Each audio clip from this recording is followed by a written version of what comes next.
예, 우리가 이제 오늘 살피는 이 막도 보면 여인은 어떻습니까? 잠꾸러기입니다. 잠자고 있습니다. 뭐 미인은 잠꾸러기다. 뭐 우리나라 그런 말 있습니다만은 여인은 자고 있습니다. 겨울을 지나서 우기가 끝날 때까지 잠만 자는 여인이죠. 어떻게 보면은 우리의 모습일 수가 있습니다. 주님께서 오셔서 함께 가자. 백합화 가운데 양떼를 먹이시면서 우리도 함께 내 목장으로 같이 나아가자. 그렇게 이야기할 때에도 여인은 전혀 아랑곳하지 않고 그렇게 잠만 자 왔던 거죠. 그래서 오늘 본문에도 보면 그저 날이 저물고 그림자가 사라지기 전에 집으로 돌아오세요. 뭐 이런 정도 이야기는 하지만 본인이 직접 나서서 목자에게로 찾아가지 않습니다. 그러다 급하게 주님을 찾는, 그래서 위험을 무릅쓰는 이런 또 모험적인 또 특별한 모습들도 보여주기도 하지요. 그래서 이런 모습들은 오늘 우리 교회의 모습은 아닐까. 우리가 하나님 앞에서 우리 자신들을 좀 찾아보고 들여다보고 어떻게 좀 우리의 모습이 변화될 수 있을까. 또 그런 기대들을 하면서 그렇게 오늘 말씀을 함께 묵상하고 또 아가서를 조금씩 이해해가는 그런 시간들을 가지면 좋겠다 싶습니다. 우선 목자가 여인을 향하여서 잠에서 깨어서 함께 추수하자 하는 이런 요청들이 오늘 본문에 인상적으로 나와 있습니다. 근데 그 전에 보면 여인이 이제 먼저 이야기를 하죠. 여인이 8절, 9절을 보면 사랑하는 자가 달려오고 있는 것을 느끼고 있고 목자가 자기를 보고 있는 것도 알고 있습니다. 보면 8절, 9절인데 이렇게 얘기하죠. 내 사랑하는 자의 목소리로구나. 보라, 그가 산에서 달리고 작은 산을 빨리 넘어오는구나. 내 사랑하는 자는 노루와도 같고 어린 사슴과도 같아서 우리 벽 뒤에 서서 창으로 들여다보며 창살 틈으로 엿보는구나. 우리 9절까지 이렇게 8절, 9절을 보면 이렇게 이야기를 합니다. 침대에서 잠을 자고 있던 여인은 깨닫습니다. 거친 산을 뛰어넘어서 달려오는 목자의 소리를 듣게 되는 거예요. 목자의 음성을 감지합니다. 숨차게 자기를 찾아오는 그 목자의 그 거친 숨소리를 듣고 목자가 오고 있구나 알고 있습니다. 그뿐이 아니죠. 목자가 벽 뒤에 서가지고 자기를 들여다보고 있다는 것도 알고 있어요. 벽 뒤에 서 있는 목자의 눈빛은 나를 향해서 집중하고 나의 모든 것을 보고 있구나. 그걸 이 사람이 8절로 9절을 보면 다 알고 있는 거예요. 그럼 어떻게 해야 되겠습니까? 그럼 여인이 빨리 문을 열고 밖으로 달려나가는 것이 기본적인 관계일 것입니다. 그런데 여자는 말이 없어요. 아무 말하지 않고 아무 반응을 하지 않습니다. 나중에 가서 보면 오히려 깊은 곳에 숨어 버립니다. 그래서 목자가 여인을 부릅니다. 어떻게 부르는가? 10절로 12절에 이렇게 나와 있죠. 나의 사랑하는 자가 내게 말하여 이르기를. 여인의 말이죠. 여인의 말을 빌어서 남자의 목자의 음성을 들려주고 있습니다. 나의 사랑, 내 어여쁜 자야, 일어나서 함께 가자.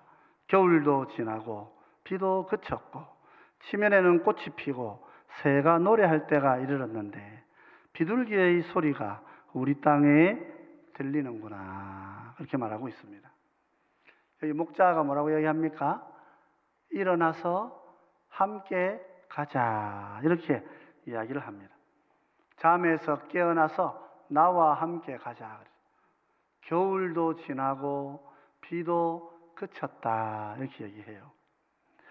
이스라엘의 비가 언제 오느냐? 이스라엘의 비는 보통은 이제 초막절이 지나고 나면 그로부터 얼마 지나지 않아서 부슬부슬 비가 내리기 시작한다고 합니다. 그럼 달력상으로 보면 10월경이 비가 내리는 계절이 된다고 하죠. 이때 이제 보리와 밀을 함께 심게 됩니다. 그리고 10월이 지나서 11월부터 3월까지는 본격적으로 우기가 됩니다. 그러니까 겨울이 지나고 비가 그쳤다라고 말하는 것은 무슨 말이겠어요? 10월이 지나고 11월이 지나고 12월이 지나고 1월이 지나고 2월이 지나고 3월이 다 지나갔다. 그런 뜻이 됩니다. 그런데 여인은 뭐합니까? 그 시간에 잠만 자고 있었던 거예요. 아무것도 안 하고 잠만 자고 있었던 것이죠. 근데 우리 성경에서 비라고 하는 것은 여러 가지 의미가 있습니다만은 특별히 신명기를 보면 비는 하나님의 입에서 나오는 말씀의 은혜를 말하는 거예요. 신명기 32장 1절 2절은 이렇게 이야기하고 있습니다. 하늘이여 귀를 기울이라. 내가 말하리라. 땅은 내 입의 말을 들을지어다. 내 교훈은 비처럼 내리고 내 말은 이슬처럼 맺히나니 연한 풀 위의 가는 비 같고 채소 위에 담비 같도다. 그렇게 하겠죠. 이번 나의 교훈은 비처럼 내린다. 이 야라, 모래라고 하는 야라의 명상이 이제 모래라는 말인데 히브리어 야라는 이제 토라의 근본적인 어근을 형성하는 단어죠. 내 교훈은, 나의 가르침은 비처럼 내리고 나의 말은 이슬처럼 맺힌다. 그런 거예요. 그러니까 겨울에 비가 쏟아지고 말씀의 은혜가 부어지는 그 계절에 이스라엘은 뭐하고 있느냐? 자기 백성도 하나님의 백성 뭐하고 있습니까? 이 여인은 뭐하고 있습니다면 자느라고 모든 은혜를 다 잊어버리고 혼자 잠에 취해 살고 있었다 하는 것이죠. 여러분, 우리가 그럴 수가 있습니다. 하나님의 은혜의 비가 부어지는데 본인은 옷이 젖지 않아요. 하나님의 말씀의 은혜가 내리고 있는데, 은혜의 비가 내리고 있는데 내 마음은 거친 광야처럼 사시는 분들이 있다는 거예요. 하나님께서 그게 안타깝고 그렇게 말씀하시는 거예요. 목자가 오셔서 우리의 마음을 보면서 비는 지금 그렇게 계절을 지나 우기를 지나서 억수같이 말씀의 은혜가 쏟아지고 있는데 그는 잠에 빠져서 어떤 말씀도 가슴으로 받지 못하고 있다. 일어나라. 깨어라. 나와 함께 가자. 나와 함께 내 밭에 가서 함께 일하고 나와 함께 추수하자 하시는 그 목자의 음성을 듣지 못하고 있는 것이죠. 사실 그래서 다시 목자가 다시 흔들어 깨우는 것입니다. 이제 비가 그쳤고 우기도 다 끝났으니까, 겨울이 지났으니까 이제는 일어나라. 그래서 아가서 2장 13절은 이렇게 얘기하는 것입니다. 무화과 나무에는 푸른 열매가 익었고 포도나무는 꽃을 피워 향기를 토하는구나. 나의 사랑, 나의 어여쁜 자야, 일어나서 함께 가자. 참 주님은 자기 백성을 끝까지, 우리를 끝까지 부르셔요. 잠자리에 누워가지고 하늘에서부터 쏟아지는 그 많은 말씀의 은혜들을 다 잊어버리고 나는 거칠고 황량합니다. 내 마음은 지금 풍성하지 못합니다. 나는 이래서 지금 마음이 괴롭습니다. 하고 앉아있는 어이없는 백성을 가슴에 다시 부르시는 거예요. 이제 무화과 나무, 포도나무, 다 이스라엘 백성들이죠.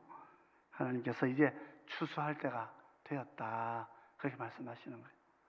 추수할 때가 되었으니 이제 목자와 함께 일어나서 같이 일을 하자.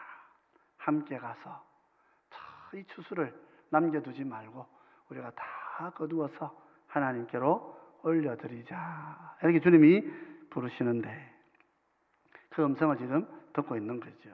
우리 잠언에는 이런 말씀이 있습니다. 잠언 10장 5절 말씀인데요. 여름에 거두는 자는 지혜로운 아들이나 추수 때에 자는 자는 부끄러움을 끼치는 아들이니라. 그렇죠? 하나님의 추수의 때에 잠자고 누워가지고 하나님의 추수할 일에 참여하지 못하는 아들은 부끄러운 아들이다. 그래서 목자가 이제 여인을 깨우는 것입니다. 일어나라. 이제 비도 그쳤고 겨울이 지났으니 또 이렇게 무화과나무, 포도나무의 열매가 이렇게 풍성하고 그 향기를 토해내고 있지 않느냐. 추수할 때가 되었지 않느냐 말이에요. 요한복음 보면 예수님께서 수가성에 가셔서 말씀하실 제자들에게 말씀하십니다. 추수할 주인에게 추수할 일꾼을 보내달라고 간구해라. 제자들이 그렇게 예수님께서 말씀하시는 거죠. 아가서를 생각나게 하는 그런 말씀이라 할 수 있습니다. 그런데 오늘 여인의 모습을 보면 그런 애타는 목자의 부름에 어떻게 할까요? 순종하지 않습니다. 목자만 혼자 일터에 가세요. 혼자 가셔가지고 해가 지기 전에 시간 다 지나기 전에 집으로 돌아오시면 돼요. 내 있는 곳에 찾아오시면 돼요. 그렇게 이야기하고 있는 거죠. 목자는 잠틈으로 이제 그녀의 이 숨는 모습부터 다 보고 있습니다. 우리 14절 한번 보면 이렇지요. 바위 틈 낭떠러지 은밀한 곳에 있는 나의 비둘기야, 내가 내 얼굴을 보게 하라. 내 소리를 듣게 하라. 내 소리는 부드럽고 내 얼굴은 아름답구나. 신랑이 문틈새를 이렇게 쭉 내다보면서 잠자고 있는 이 신부가 깬 걸 다 보았습니다. 신부는 신랑이 달려오는 그 숨소리, 자기를 보는 눈길 다 알고 있습니다. 즐기고 좋아합니다. 근데 신랑을 맞이하러 달려가지는 않아요. 함께 가서 일하러 가지는 않아요. 오히려 내실 깊은 곳에 숨어 버려요. 그래서 신랑이 이야기합니다. 목자가 이야기합니다. 바위 틈 낭떠러지 은밀한 곳에 있는 내 비둘기야, 내가 너의 얼굴을 보게 해다오. 너의 목소리를 듣게 해다오. 나는 너를 사랑하기에 너의 소리는 부드럽고 너의 얼굴은 아름답다. 하나님은 우리를 기쁨으로 보시려고 그렇게 우리를 찾아 달려오시는데, 죄인인 인간은 하나님이 오신 줄도 알고 음성을 듣고 내 옆에 와 있는 줄 그 숨소리를 듣고 보고 있는 그 눈길을 느끼면서도 은밀한 곳으로 숨어서 목자를 피하는 모습을 볼 수 있죠. 창세기에는 이런 모습이 잘 나와 있죠. 창세기 3장 8절을 보면 그들이 그날 바람이 불 때 동산에 거니시는 여호와 하나님의 소리를 듣고 아담과 그의 아내가 여호와 하나님의 낯을 피하여 동산 나무 사이에 숨은지라. 동산에 거니신다. 히트할라카를, 히트파일 형태를 써서 하나님께서 제기적 강세태라고 하는 히브리에서 제일 강한 그런 강세 동작을 나타내는, 제일 강한 동작을 나타내는 동사를 써서 하나님께서 이스라엘을 향해 달려오시는데, 동산나무 사이에 아담과 하와는 달려가서 도망간다. 같이 히트파일을 써서 달려오시는 하나님과 하나님을 피해 도망 달려나가는 아담과 하와의 모습을 이렇게 성경은 기록을 하고 있습니다. 오늘 이 아가서도 마찬가지죠. 하나님께서 우리를 기뻐하셔서 구원하시고 자기의 신부를 삼으시고 우리 얼굴을 보고 싶고 함께 가서 일하시고 싶고 함께 주님이 하시는 일에 우리를 참여시키고 싶어서 기쁜 마음으로 숨차고 허덕이며 이렇게 달려왔는데, 하나님 달려오셨는데 우리는 어떻게 하느냐?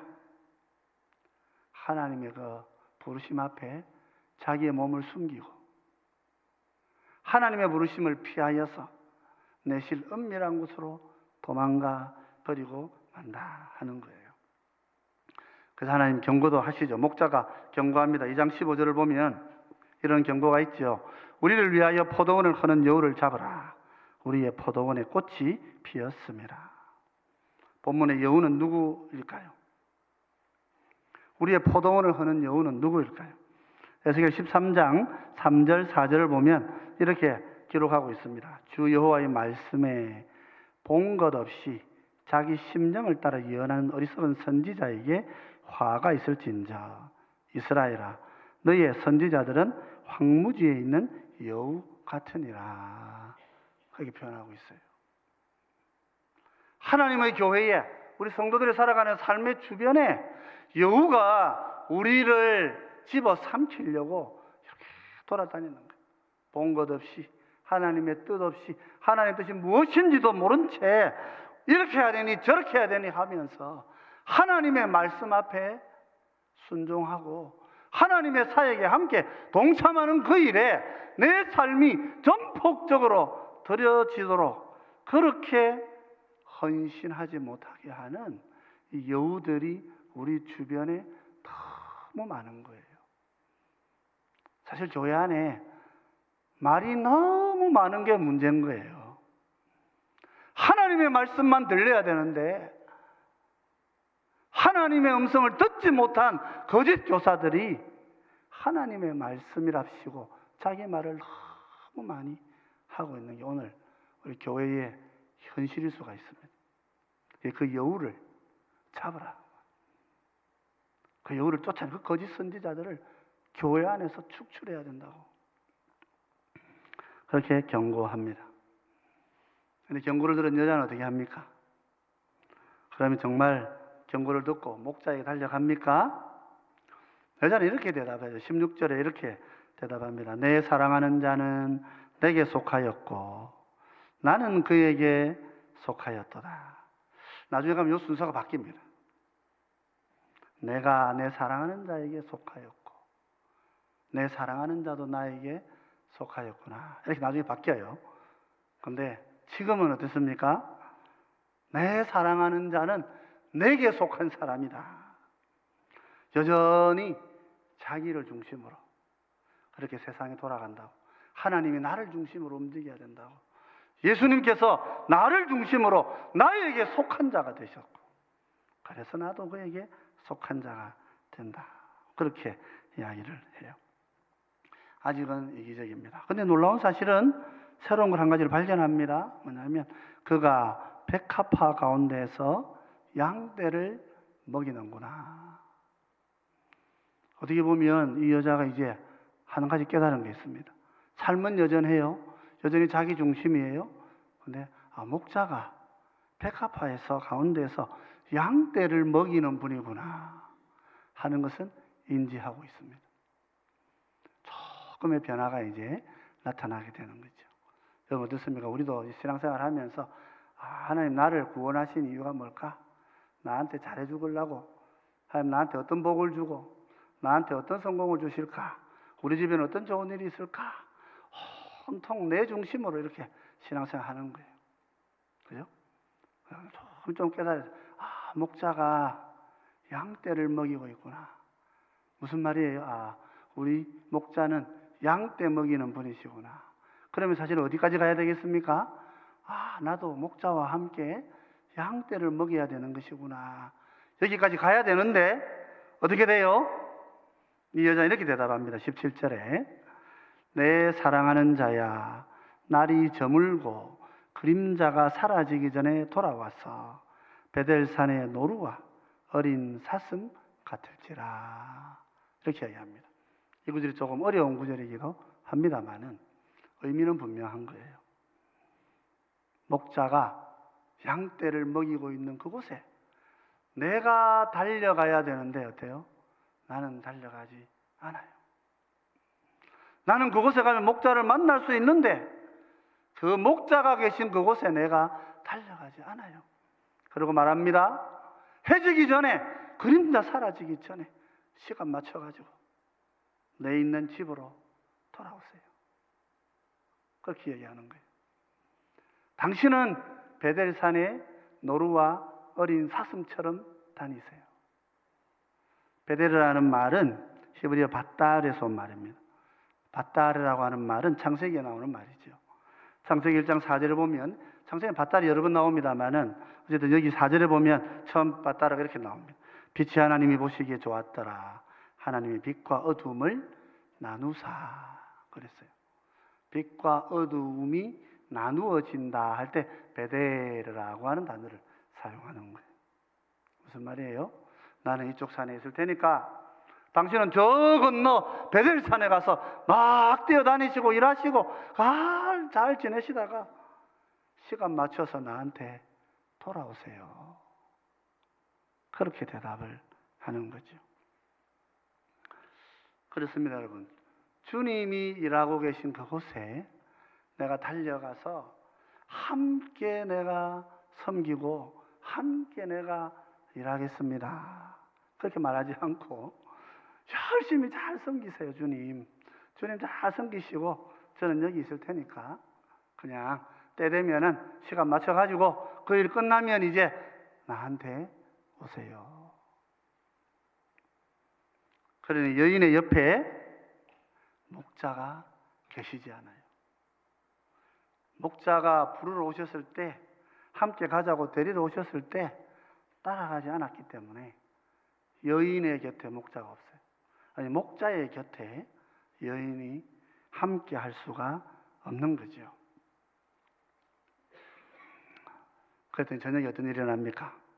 아가서 3장 1절을 보면 이 여성이 갑자기 내가 밤에 침상에서 마음으로 사랑하는 자를 찾았노라. 찾아도 찾아내지 못하였노라.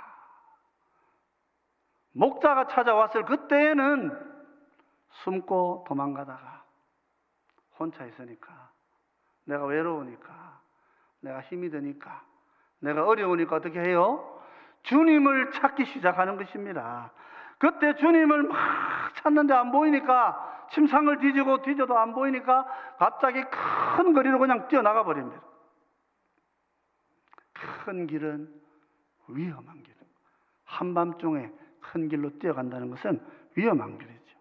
마태복음 7장 13절 15절은 이렇게 이야기합니다. 좁은 문으로 들어가라. 멸망으로 인도하는 문은 크고 그 길이 넓어 그리로 들어가는 자가 많고 거짓 선지자들을 삼가라. 양의 옷을 입고 너희에게 나아오나 속에는 노략질하는 일이라 그랬어요. 여인은 자기가 필요할 때에 하나님이 안 보이니까, 자기가 필요할 때 목자가 안 보인다고 그냥 큰 길로 뛰어나가가지고 목자를 찾아 났습니다. 너무나 무모하고 위험한 일을 감행해버리는 거예요. 목자는 여인을 사랑하기 때문에 4절에 보면 이렇게 이야기하죠. 그들을 지나치자마자 마음에 사랑하는 자를 만나서 그를 붙잡고 내 어머니 집으로 나를 잉태한 이의 방으로 가기까지 놓지 아니하였노라. 목자가 이 여인이 너무 위험한 자리에 있으니까 갑자기 와서 안아서 붙들고, 자기도 매달렸다는 거예요. 자기도 매달렸는데 목자가 사실은 붙들고 그렇게 어머니의 잉태한 이의 방으로, 평안한 방으로 그렇게 여인을 안내해 갑니다. 그리고 목자는 이렇게 얘기하지요. 5절입니다. 예루살렘 딸들아, 내가 노루와 들사슴을 두고 너희에게 부탁한다. 사랑하는 자이고 내 사랑이 원하기 전에는 흔들지 말고 깨우지 말지니라. 그래도 하나님은 이 여인을 사랑하시는, 목자는 여인을 사랑하시는 것입니다.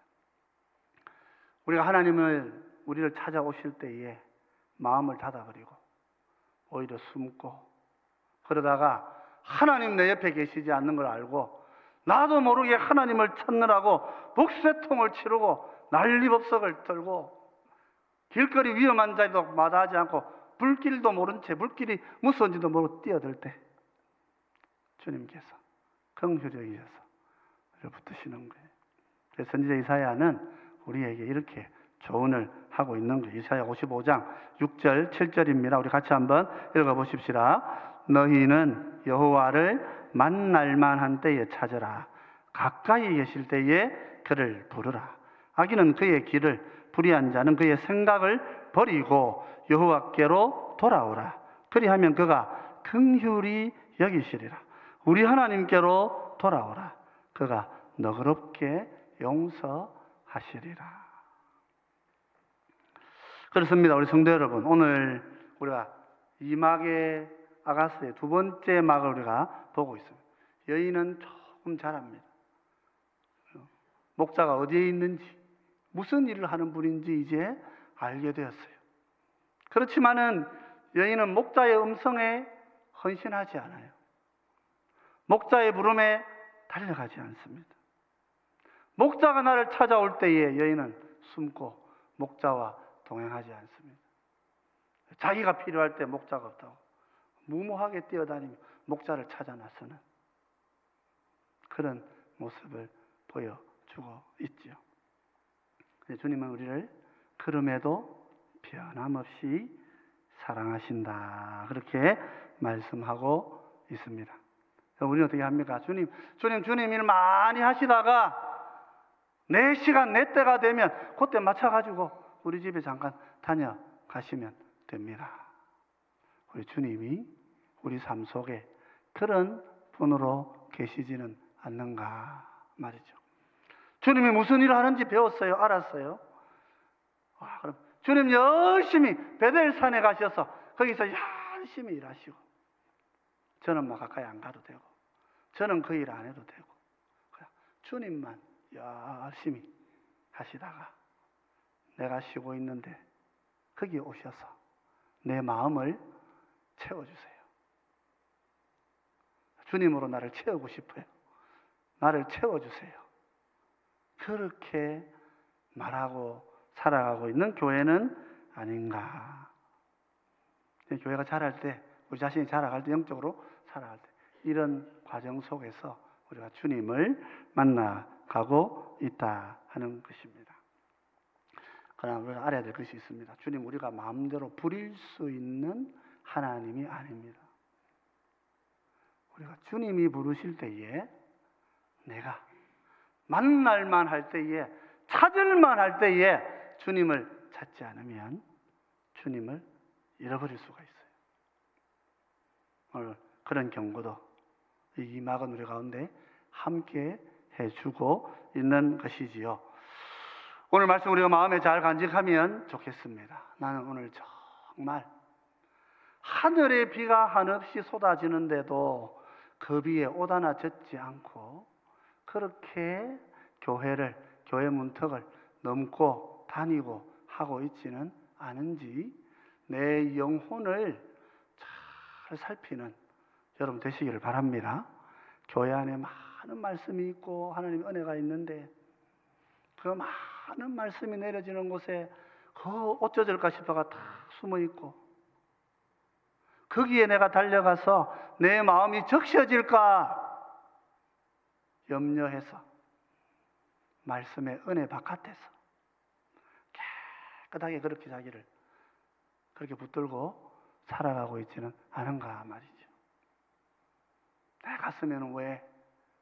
내 가슴 왜 샘으로 솟아나오는 이 하나님의 말씀의 물로 내 가슴은 왜 차고 넘치지 않는 것인가? 깊이 나 자신을 돌아봐야 되는 거예요. 주님이 어디 계신지도 알고 무슨 일을 하고 계신지도 아는데 거기에는 아무런 관심이 없고 그냥 내 있는 이 자리에 막 숨어가지고 다 하시고 난 다음에 다 내한테 와가지고 내 마음 채워주세요. 그렇게 주님을 찾고 있다면 그는 주님을 찾는 자가 될 수 없지요. 오늘 하나님 우리를 사랑하시니까 우리를 안아주시고 우리를 붙들어 주실 것입니다.